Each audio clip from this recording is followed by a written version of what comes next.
राज्यों के बीच जल विवाद, वो भी एक बड़े विषय है, जिसको लेकर के केंद्र सरकार हो चाहे वो राज्य हो, उनको लगता है कि जो जल समझौते हैं उन्हीं को छिन्न भिन्न कर दिया गया है, कोई मानने को तैयार नहीं है। तो ये एक विधायिका कहीं ना कहीं अपने एक लाचारी जो दिखाई दे रही है विधायिका की, मुझे लगता है कि वो संविधान के लिए और लोकतंत्र के लिए अच्छा नहीं है।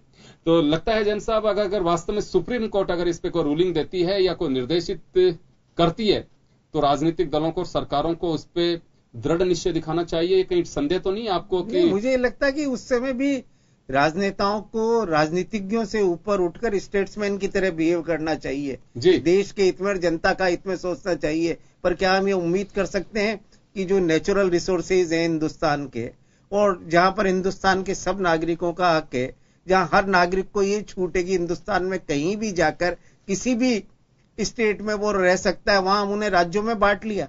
जिस तरह कावेरी के विवाद को लेकर कर्नाटक और तमिलनाडु में एक दूसरे की बसें जलाई गई, गाड़ियां जलाई गई, या किसी भी ने जो पंजाब एंड हरियाणा में सतलज व्यास को, सतलज के बंटवारे को लेकर हो, तो वही पंजाब और हरियाणा जो कुछ दिनों तक पहले तक एक ही राज्य थे, एक राष्ट्र भी नहीं थे बल्कि एक ही राज्य थे।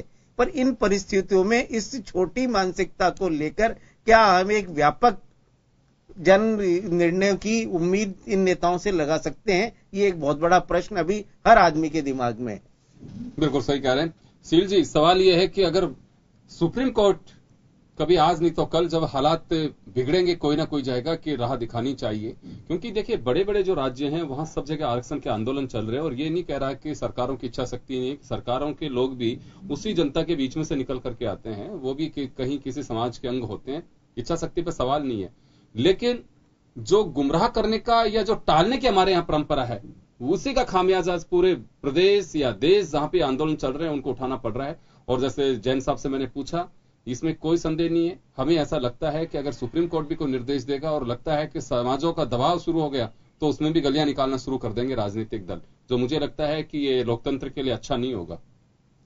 देखिए योगेंद्र जी, जिस तरह से परिस्थितियां बदल रही हैं, लोगों का जीवन शैली जिस तरह से बदल रही है, और लोगों की जिस तरह से इच्छाएं बढ़ रही हैं, अभिलाषाएं बढ़ रही हैं, और उसी के बराबर एक तरफ जो समाज जितना ऊंचा उठ रहा है, दूसरी तरफ उतनी थोड़ी सी आर्थिक दृष्टि से भी कमजोरी आ रही है। तो ये मुझे लगता है कि आने वाले समय में यह भी कम होने वाला नहीं है, क्योंकि जिस तरह से आर्थिक रूप से लोग जो पिछड़ रहे हैं उनकी आवाज उठने लगी है। जब शिक्षा का प्रसार हुआ है तो लोगों को भी अपने अधिकारों के बारे में सोचने में लग गए हैं। उनको लगता है कि आजादी के इतने साल बाद भी जब ये पर्टिकुलर समाज ये इतनी सुविधाएं ले रहा है और आज एक इतने बड़े बड़े पदों पर पहुंच गया है, शासन चला रहा है, तो हमारा समाज क्यों नहीं कर सकता? ये जब भावना आती है कि हम किसी से क्या कम है, हम योग्यता में भी कम है, हम फर्स्ट डिवीजन भी आ रहे हैं, हम सब कुछ आ रहे हैं, लेकिन ये आरक्षण के आधार पर जब कोई आगे हमसे निकल जाता है तो नेचुरल ये दुख होने वाली बात है।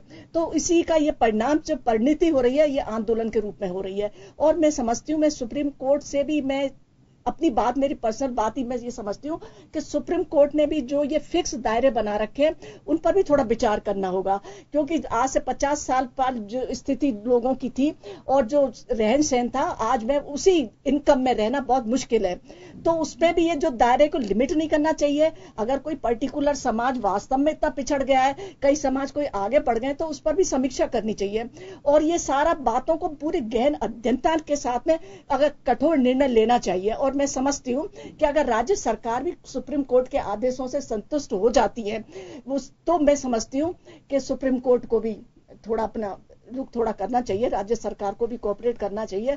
क्योंकि आज जैसा कि इन्होंने कहा था कि आज वो एक कहावत है कि बच्चा रोता नहीं है तो उसको दूध नहीं दी जाती। जी, मैं एक बात कहना चाहूंगा कि सुप्रीम कोर्ट, आपको ऐसा क्यों संदेह है कि सुप्रीम कोर्ट को कोऑपरेट करना चाहिए? हर आदमी को कोऑपरेट करता है। सुप्रीम कोर्ट उसे कोऑपरेट करता है जो अकॉर्डिंग टू रूल्स जो जाता है उसके पास में न्याय की गुहार करने के लिए, और जब लगता है कि उसके राइट्स का वॉल्यूशन हुआ है तो आदमी को फिर कहां जाएगा वो?